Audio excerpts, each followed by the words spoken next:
medyo kabahan in terms of the jungle speed. The Nolan is still available na kadalasang tinatapat sa Suyo ngayon dahil nga mabilis mag-clear. The Julian medyo nagtataka nga ako, hindi na napapansin sa seryeng ito. Samantalang dati parang ito yung Automatic, no? Nolan Julian. Automatic Jolan. Jolan eh. Oh, Julian Jolan. Kasi grabe daw yung... Oh, sige. Okay, pwede ring Nolian. Nolian. Oh, nalito na lang talaga. Oh, sige. XP and Rome. Grok, I think, again, is something that they could use. Open pa din naman yung TIG. Kung gusto nilang gamitin. Ayan na. Nung sinabi mong open pa si Tig, narinig ka agad, pinili na agad. So, CC din para Ayan na. dito sa FNOC. Nilabas na si Lord Kirk. Kasi si Lord JM, ano din. Si Lord Kirk Kasi na... yung sa 7 times na yata yun, apat o Lima o apat kay Lord JM. Pero maganda to, no? When you look at the CC, at least during the laning phase ay okay. Pero ayan na nga, nagkatawang Julian na si Kyle Easy. But then I think the only concern I have for Falcons AP Bren, medyo magic overload sila.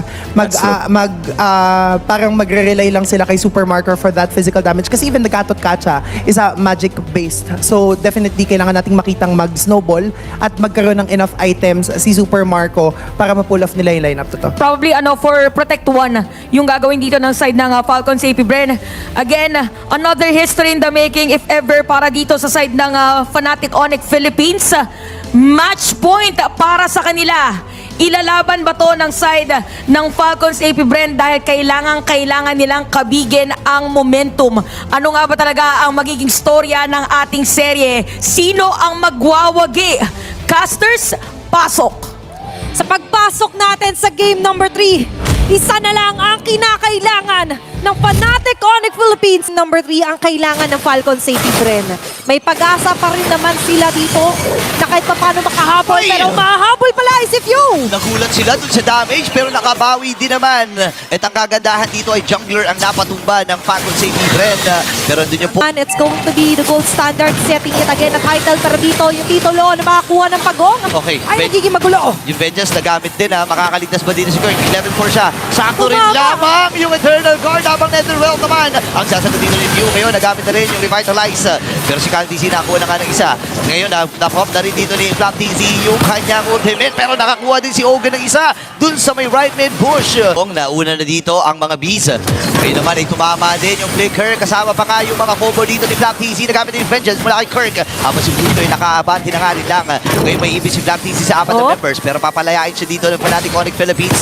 Ngayon mapupunta sa poder ng mga Sonics yung pagong. Hahatakin tuloy pabalik dito ni KalTZ. Ngayon sinulubong na ni Super Prince at Tikera. At doon na rin yung implosion. Kiko nakakuha ng pagong na yun. Tumama din yung ultimate mula dito kay Super Marco. At si Ogun ay namatay.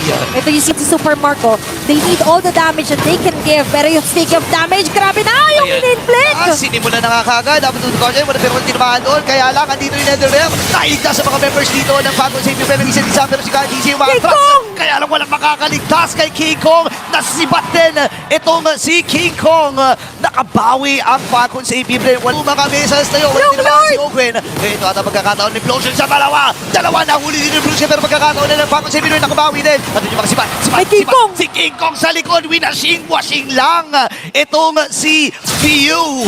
At ngayon, Win yung mga most of things niya pero ngayon may gagawin din na plano dito ang Falcons AP Bren. Tumba ang jungler from Fnatic Onyx Philippines at unti-unti na rin tumutumba lahat ng mga tore nila.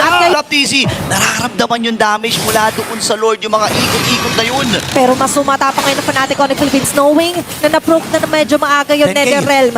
May ilang segundo silang advantage dito na pwede pumuro ng isang Ay! pero yung Lord! Si King Kong ang nakakuha, Fnatic Onyx Philippines at Implosion! pero nagamit na yung Pure Guard Super Marco, nakaka-preheat lang at yung Avenue of the Guardian, hindi tumama yung si Magic Spear of Destruction, habang si FlapTZ narito na rin at makakakuha ng kill. Doon naman sa may bandang itaas may nangyayari rin kaganapan na gamit na yung Hinahabol! at si Ogun ay mamamatay. FlapTZ nandito even few, Ayaw nakabante lamang din talaga. Super Prince will go down sa kamay ni Super Macma. Yung mga super setups na talagang inaasahan natin na pwede makapagpabaliktad ng laro into their favor. Minamadali nila to ha. Pwede ba nilang mabasag? Si Kirk? At si Kyle DC pero masakit yung damage mula dito Tinatak! sa Fnatic Onyx Philippines. Nahatak si Kirk. May sunog. Pagpagin mo pre. Pagpagin mo. Pero nandun yung si Bat. Spear of Destruction para linisin si Kirk. A monster kill here for Super Marco. Ngayon ginaganahan, mas na-activate na yung killer instincts dito. Wow! Para sa mga beasts, they want to soar high. Mas gusto nilang lumipad. Bracket finals, may Lord na mamarcha sa may bandang baba. Simot na lahat ng base turret. Nakaready na ang mga ultimates. Lima sa lima! May explosion. Economic na kagad nila dito kay Black TC pero nagamit na rin yung NetherRealm habang free hit lamang.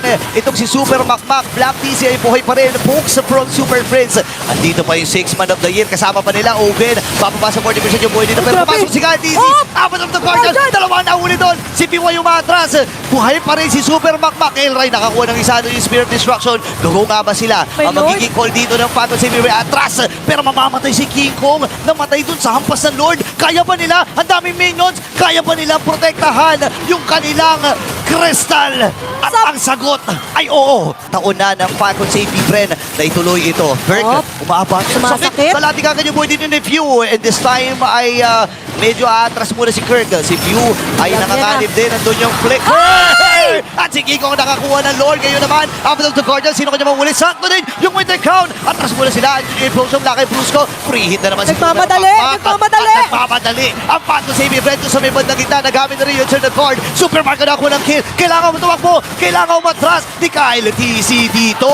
Habang ang Phantom Savior Brent ready nang bumasag. Okay. Ready nang lumaban. Pero sabi ng Fnatic Onyx, hindi kami basta-basta papayag. Karoon ng Ayan na. panalo. Pero sa ngayon, mamarcha kumpletong 5-3 ang dedepensa sa Fnatic Onyx Philippines. 3v5, ang dami nilang minions dito. Pero ang sakit ng mga pokes mula dito kay Kera. Ngayon, si Black TC sumugod na nga rin. Di pa available kanyang figure dito. Pero nandun yung ultimate mula kay Black TC. Face lock na daw at tinatawag ni Kyle TC. Pero ang layo na kanyang mga minions. At magtatagumpay.